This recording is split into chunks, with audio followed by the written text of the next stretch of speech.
The Elder Scrolls series has a long history of noble deeds to its credit, with Morrowind first bringing the vast landscapes and open-world freedom of the PC series to consoles. Skyrim seeks to further improve the fortunes of the series with the coming of the Dragonborn. To a new world and new ways take this chapter of the Elder Scrolls to new heights. Welcome, welcome!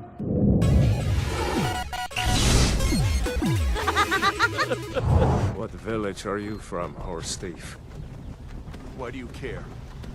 A Nord's last thoughts should be of home. Like other Elder Scrolls games, you're introduced to Skyrim as a nameless prisoner. After aesthetically defining your character and making your inevitable escape, you soon find yourself initiated into this new world and begin ascending to your destiny as Dragonborn. This boils down to solving great problems and slaying many foes in a quest to save the world from the tyranny of dragons. You'll experience some well-written and serious story moments along the way, with optional content of less consistent quality. Don't like it? Too bad.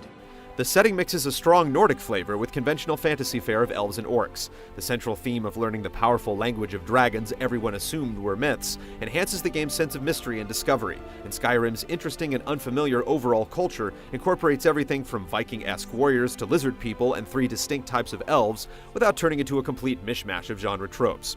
It's a rich setting for adventure overall.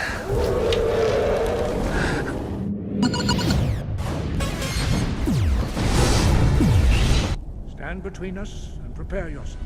Through involved plots, self-contained quests, and chance discoveries, the player's role as a chosen one capable of single-handedly changing the fate of the world turns out to be a perfect fit for a game that's all about accumulating knowledge, power, and experience.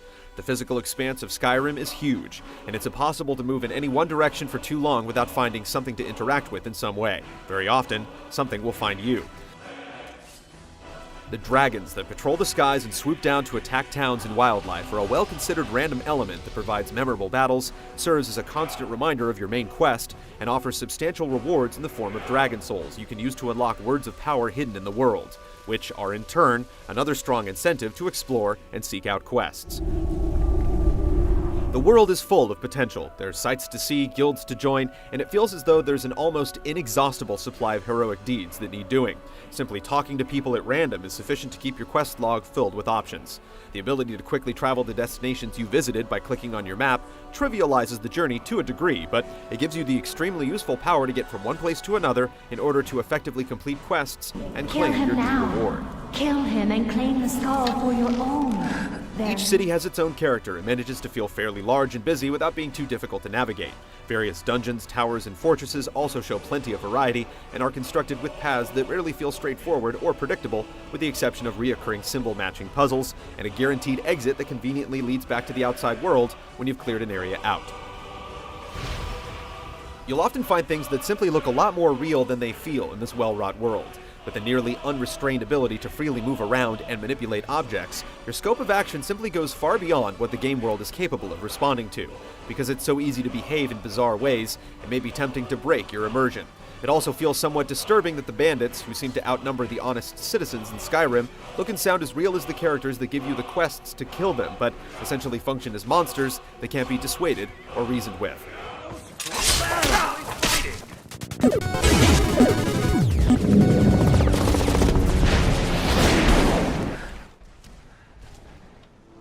While you can make it tougher or easier through your choices or by visiting the options menu, there's no escaping combat in Skyrim.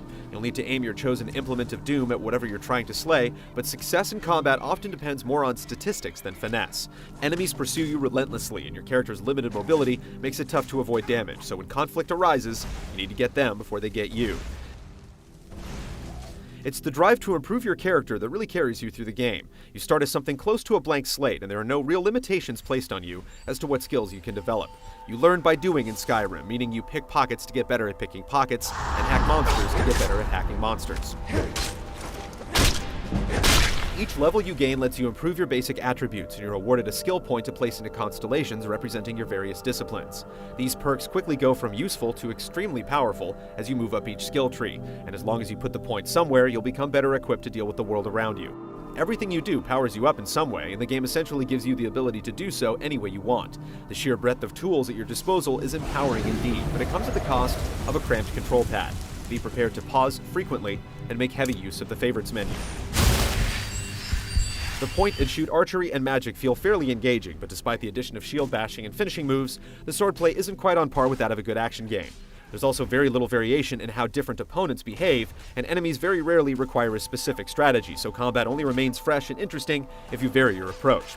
Yet no matter how you deal your damage, it's satisfying to see the combined might of your character's stats and skills deplete the life bars of your foes with speed and efficiency.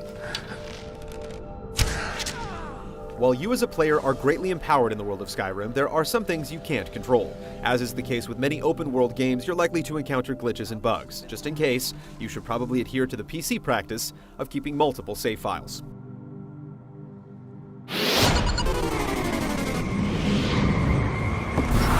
In your great honor we drink and we sing. Objects in this extremely detailed world sometimes don't look as great close up as they do at a distance, but the landscape in which you adventure feels suitably wondrous and vast. Some of the game's finest moments are when the geography and weather come together to create dramatic and very realistic landscapes, and the powerful soundtrack would have a tough time sounding more epic than it already does. The people of Skyrim are a bit different. They're not a bad-looking lot overall. In fact, everyone seems to have nearly identical proportions in body mass indexes, even if there's a cartoonish animal head attached to that ideal body. Everyone also has a voice, but accents and inflections can feel inconsistent, and certain voices pop up over and over as you walk around. Mind you don't put out that You a candle dark on the elf hearth lover? upstairs. Get out of our city, you filthy piece of trash! The game's ambition also necessitates a few visual shortcuts. People disappear and reappear when going in or out of doors, for example, and objects move and doors open seemingly without being touched. Loading screens display attractive models to examine but serve as poor transitions for travel breaks or story sequences. But while the game's visual fidelity calls attention to these issues, they're unlikely to keep you from enjoying your freedom within the world.